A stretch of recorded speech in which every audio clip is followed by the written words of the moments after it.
This is EDL 959, Module 1, Kelsey Lego. So just a little bit about me. I went to the high school that I currently teach at.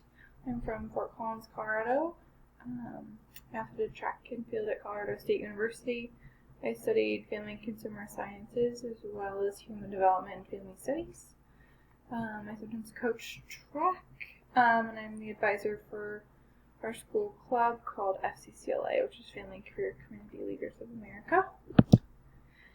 I teach high schoolers real life skills for the last 4 years at Rocky Mountain High School in Fort Collins.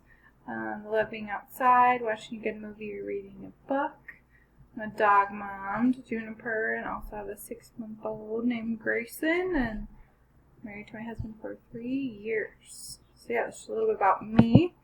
So I'm going to break down some of the different articles that we had to look at. And so this one was by Beard and Thompson. And they mostly focused on some different administrative perceptions on different activities as well as non-academic barriers, looking at emotions, engagement, that kind of thing, supporting student well-being. So those are kind of the main takeaways from that article.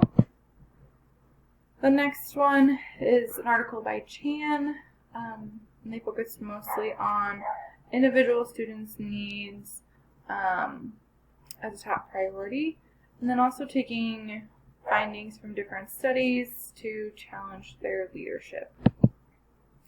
This other one, I really like this graphic with content, educators, parents, learners, parents, and it kind of is this triangle. Also facilitating differentiated instruction. Lots of students have a variety of different needs, so focusing on that is really important. This next one by Glenn, it's kind of curriculum that's focused on more than just the academic side of it, but more the importance of responsibility, hard work, and relationship citizenship, which I feel like we do a lot in our content area of family and consumer sciences, so I think that's really important.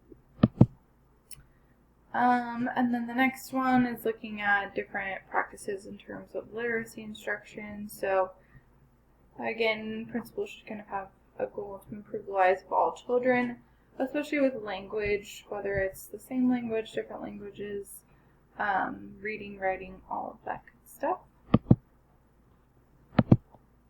The next one is thinking about principles and how they affect people and just kind of their magnitude on effectiveness. So looking at collaboration, professional learning communities, managing different personnel, building a productive climate is all really important.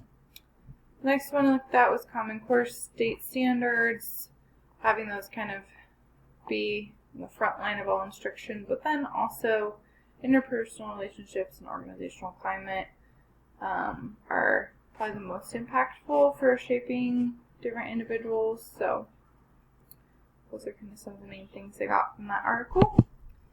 And then social emotional learning, that's kind of been a big topic, especially after COVID. So trying to find ways to incorporate social emotional learning and having students just work on themselves. And the next one is just maintaining high expectations for students and challenging them to rise above, I think is really important. And then here I just evaluated some of our current academic activities, so things like FCCLA, DECA, FBLA, that kind of thing. I think there might be some struggles for children dealing with finances, resources, parent support, that kind of thing. So there's kind of some issues with that. I think finding time throughout the day for students to participate in these is really important. Just continued a little bit more my thoughts on that, and then 10 non-academic activities, and then my thoughts on that. So I just put a variety of different ones on there, from peer counselors, random act of kindness, dances, that kind of thing. But just trying to find ways to make it more equitable and reduce some of those barriers for students. And just more of my response continued. And then just evaluating kind of some things you can use. I know parents are always striving to learn more about social media and how to keep their kids safe, so I think that should be a big thing we focus on. And then my reflection, personal reflection, and then references. Thank you.